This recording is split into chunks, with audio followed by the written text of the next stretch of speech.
समर्थ. उद्या 19 ऑगस्ट 2024 उद्या तिसरा सोमवार आहे आणि उद्या पौर्णिमा पण आहे आणि उद्या रक्षाबंधन पण आहे, नारळी पौर्णिमा पण आहे. उद्या खूप चांगला संयोग जुळून आला आहे. उद्या अखंड लक्ष्मी प्राप्तीसाठी आपल्याला काय उपाय करायचे, काय करायचं आपल्याला? आपण प्रत्येक सोमवारी घरी शिवपिंडीचा अभिषेक करतो.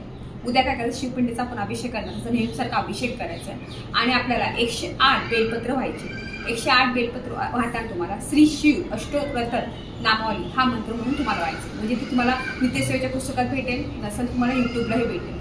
एक मंत्र म्हणायचं, एक बेल व्हायचं. तुम्हाला जर 108 बेलपत्र नसतील तर तुमच्याकडे 10 असू 5 असू ती व्हायची. एक बेलपत्र घ्यायचा, ओम नमः शिवाय म्हणायचं, ओम शिवाय नमः म्हणायचं. असे एक बेलनेच तुम्ही करा.